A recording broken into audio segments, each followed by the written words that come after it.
Sign in to Taskmaster. Open a project that already has a dozen tasks sitting in it, and look at the top of the page. One name. Yours. There's no way to add a teammate, no way to hand a task to somebody else, and no way for anyone else to even glance at this project, because right now, nobody else can, not even if you wanted them to. Video 9 made projects and tasks fully unambiguously yours.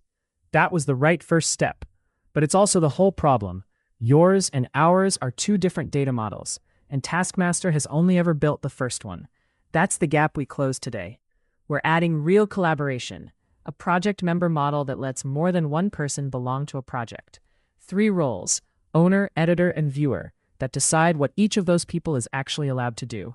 A server action for inviting a teammate by email, task assignment so a task can belong to a specific person instead of just sitting in a shared pile, and a role check enforced consistently across every action instead of copy-pasted inline. By the end of this video, an owner can invite a teammate by email. That teammate signs in and finds the shared project sitting on their own dashboard. An editor can create and assign tasks but can't delete the project or manage who's on it. A viewer can look at everything and change nothing. No create, no edit, no delete. And every one of those rules is enforced on the server, never just hidden behind a disabled button in the UI. Let's get into it. Why role-based access changes the query model, from owner only to owner plus members. Every query in Video 9 answered one question. Does this project's user ID match the signed-in user? That was correct for a single owner app, and it's now incomplete on its own. A project can belong to its owner and still be visible to 3 other people. So do I own this has to widen into am I allowed to see this, which is a broader, different check with more than one way to say yes. The fix isn't to throw away the ownership check from Video 9. It's to add a second path alongside it. A user can touch a project because their ID sits in that project's user ID column, or because there's a row in a new table saying they've been added to it. Either one is enough on its own. 3 roles, 1 enum. 3 roles cover everything Taskmaster needs to enforce. Owner can do anything, including deleting the project and removing other members. Editor can create, assign, and complete tasks, but can't delete the project or manage who's on it. Viewer can read everything and change nothing. No create, no edit, no delete. Prisma models this as an enum, not a plain string, specifically so a typo like id_tor fails loudly at the schema level instead of silently granting the wrong permissions in production. Sharing a project. Step 1. The project member model. Model project member. ID string at ID at default. Role. Role at default viewer. User ID string. Project ID string. User at relation fields user ID, references ID. Project at relation fields project ID, references ID, on delete cascade, at unique user ID project ID. Enum role. Owner editor viewer. The at unique user ID project ID is doing real work here. It makes invite the same person twice a database level impossibility. Instead of an application bug, someone has to remember to guard against. Try to create a second row for the same user and the same project, and Postgres rejects it outright. No extra query needed to check first. Step 2. The inviteMember server action use server. Import Prisma from @libprisma. Import auth from @auth. Import revalidate path from Next.js. Export async function inviteMember project_id string form data. Const session is await auth. If not session.user, return error not authenticated. Const project is await Prisma project find first where ID project_id user ID session.user.id. If not project, return error only the owner can invite members. Const email is form data. Get email as string. Const role is form data.role as string. Const invitee is await prisma.user.find unique. If not invitee, return error no account with that email. Await prisma.projectMember create. Data project_id user ID invitee.id role as any. Revalidate path from project's $project_id. Return success true. 2 things have to be true before a single row gets written. The inviter has to be the project's actual owner, and the invitee has to already have a Taskmaster account. inviteMember never creates accounts on someone's behalf. It only links to ones that already exist, which sidesteps an entire category of invite someone who never signs up bugs before they can happen. Note, find unique on email only works because email already carries a unique constraint on the user model from video 8.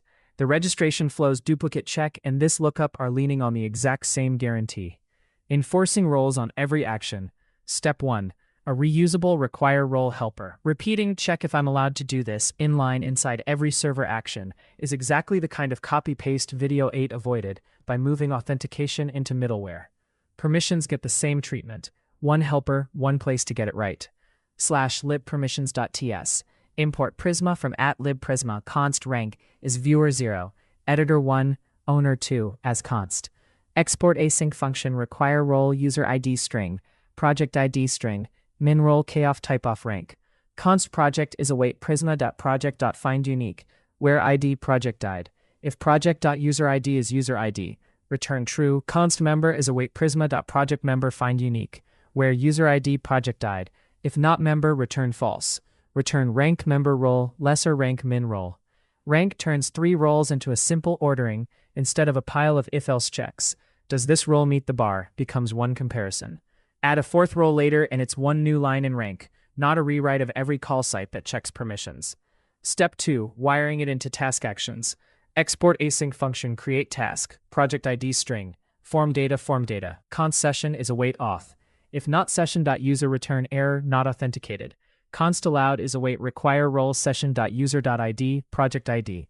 If not allowed, return error, you do not have permission to add tasks. Const title equals form data.get title as string. If not title.trim, return error, task title is required. Await prisma.task.create. Data title, project ID. Revalidate path from projects $project ID. Return success true. Video 9's create task checked. Does this project belong to you? This version checks are you at least an editor on this project. The same shape, one call swapped in, and it now covers 3 roles instead of a single owner. Note, delete project still calls requireRole.owner specifically, everywhere it's used. Editors can fill a project with tasks all day long, but they can never delete it out from under the person who owns it. Assigning tasks to team members. Step 1. AssigneeId on task plus the assign task action model task. ID string @ID at default. UUID. Title string done boolean at default false. Project ID string. AssigneeId string. Assignee user @relation fields AssigneeId references ID. Project @relation fields project ID references ID. On delete cascade. AssigneeId is optional on purpose. A task can exist completely unassigned, sitting in the project's general pool until someone claims it or an editor hands it off directly. Export async function assign task ID string. AssigneeId string null. Const session is await auth if not session point user. Return error not authenticated. Const task is await prisma.task find unique, where ID task ID. If not task, return error task not found. Const allowed is await requireRole session user.id task.projectId editor. If not allowed, return error you do not have permission to assign tasks. If AssigneeId. Const member is await prisma.projectMember.findUnique, where userId project ID user ID AssigneeId project ID.task.projectId. If not member, return error. That user is not a member of this project. Await prisma.task.update where ID task ID data. Revalidate path project/task.projectId return success true. That second check matters just as much as the first one. Without it, an editor could hand a task to an ID that isn't even on the project. Confirming the assignee is a member first keeps every assignment inside the team that's actually supposed to see it. Step 2. Showing assignees in the UI. Project.tasks.map t equals list title. T title assignee and T assignee full name. Parix. Nothing fancy here on purpose, the UI just reflects what the database already enforces. If AssigneeId is null, the task reads as unclaimed. If it's set, the assignee's name renders right next to it. No separate permission logic lives in this component at all. Middleware for authorization checks. Video 8's middleware answers exactly one question: is anyone signed in at all? That's still the right job for middleware. Reading a session cookie is nearly free, and it runs before a single byte of the page gets built. Checking a role isn't free the same way. It means a database lookup, and doing that on every request to every route would add real latency to pages that most of the time don't even need the answer, since the server action behind the page is going to check the exact same thing anyway. So the split stays deliberate. Middleware keeps deciding signed in or not, and requireRole keeps deciding allowed to do this, right inside the server action or page that actually needs the answer. The one place it's worth teaching middleware a coarser, cheaper version of a role check is a route that should never even render for the wrong person, a project settings page. Say, which only an owner should reach. .auth.ts. Cache a lightweight role map on the token at sign-in callbacks. Async JWT. Token user. If user const memberships is await prisma.projectMember.findMany. Where user ID select. Project ID true, role true. Token.roles is object from entries memberships.map.m.projectID.role. Return token. Middleware.ts export default auth. Const match is rec next URL pathname.match/projects/settings. If match and rec auth, const role is rec auth role c. If role equals owner, return next response.redirect new URL project/match1 rec.next URL. Note, token roles is only as fresh as the last sign-in. If an owner demotes someone mid-session, middleware won't know until that token refreshes. That's fine for a redirect that just saves a wasted page load. It is not a substitute for requireRole inside the server action, which always reads the database directly and remains the actual security boundary. Recap and call to action. Taskmaster is a team tool now. A project member model and a 3-role enum replace one project, one owner, an inviteMember server action that only ever links existing accounts, a requireRole helper doing every permission check from one place instead of scattered inline conditions, task assignment scope to people who are actually on the project, and middleware handling the cheap authentication check, plus a coarse, cache-aware role redirect for the one route where it earns its keep. In video 11, we make all of this feel alive instead of static. Real-time updates so a teammate's change shows up on your screen without a refresh, and presence indicators so you can see who else is looking at a project right now.